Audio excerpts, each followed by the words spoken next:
I'm a badass. I've made it. I've climbed to the top. If you don't believe me, look at my ride.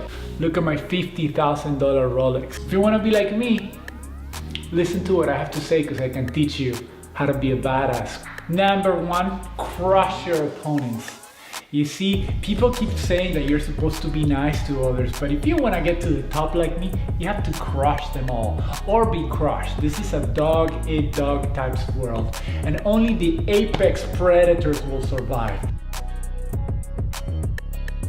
Okay, number two, this is a very important one. You have to brag about your success. Every time you have success, you have to brag about it, post videos on Facebook, show your cool ass rides. Why is this important? Because this is gonna generate envy, tremendous envy, and that envy is gonna destroy them as well as it's gonna feed your power. You see, envy is like fuel. The more it's coming your way, the more powerful you get, and the more it keeps you motivated to keep going. You see, you want to accumulate as much envy coming your way as possible. And once you have all that envy coming your way, then you're unstoppable. All right, number three, you have to be cool.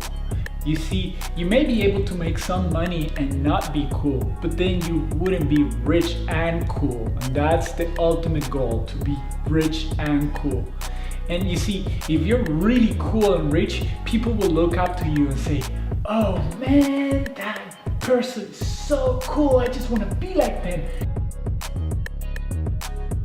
Okay, number four, very important. Whatever you do, do not introspect.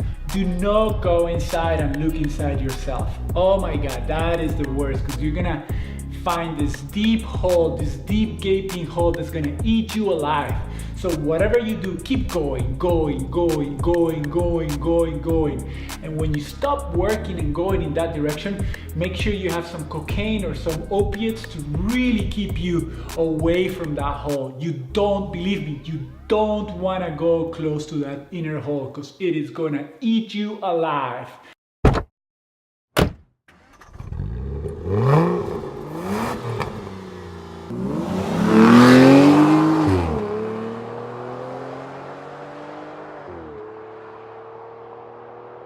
Make sure you watch this video till the end. Hey my friends, so obviously the guy from the previous clip is a douchebag and a total exaggeration.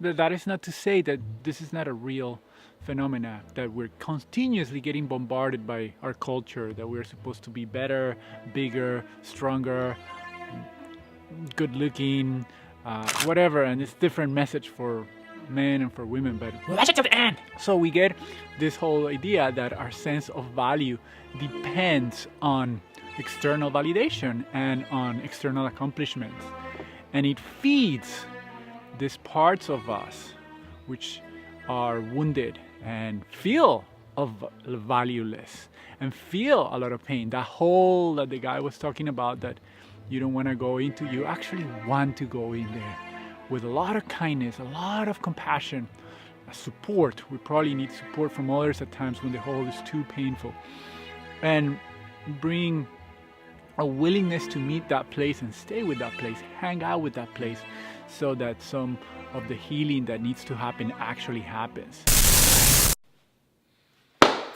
I most certainly wonder, what does he mean by healing that needs to happen? Is it a healing of the heart? Is it a healing of the mind? Is it a healing of the body?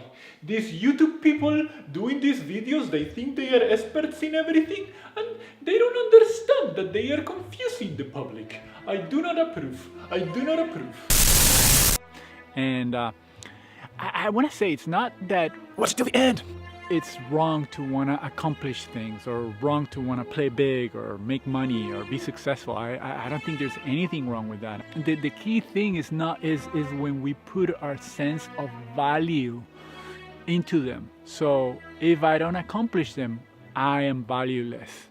If I don't make it, I am valueless.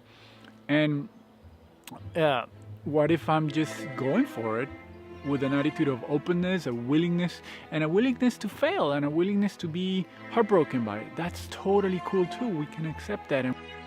And according to research conducted by the International Academy of Failure Studies, having a willingness to failure will undoubtedly guarantee that you will never suffer from constipation. We can be open, taking risks and moving into the world and wanting to bring an positive influence into the world and whatnot, but not putting our sense of worth in that. Our sense of value is something that's intrinsic, that belongs to us and nobody can take away from us. And the way to connect with that sense of value, again, is by going into the painful places within ourselves, the wounds, the places that feel unlovable, and loving them and bringing kindness to them. Are you kidding me that I have to go into the gaping hole and stay with those parts that I don't want to be with? Hell no!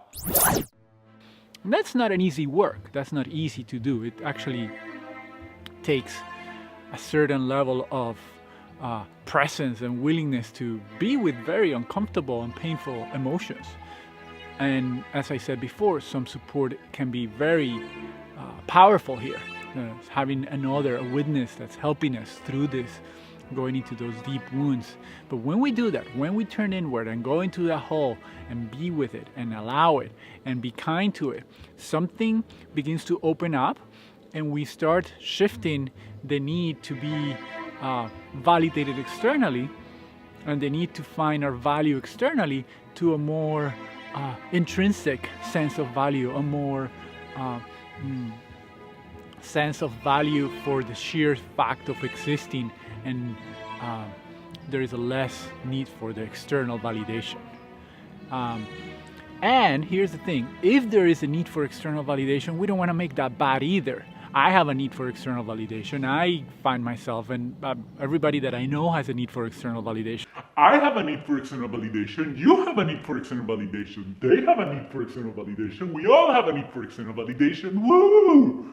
Anyway, thank you all for watching. I hope this is helpful, and I'll see you next time.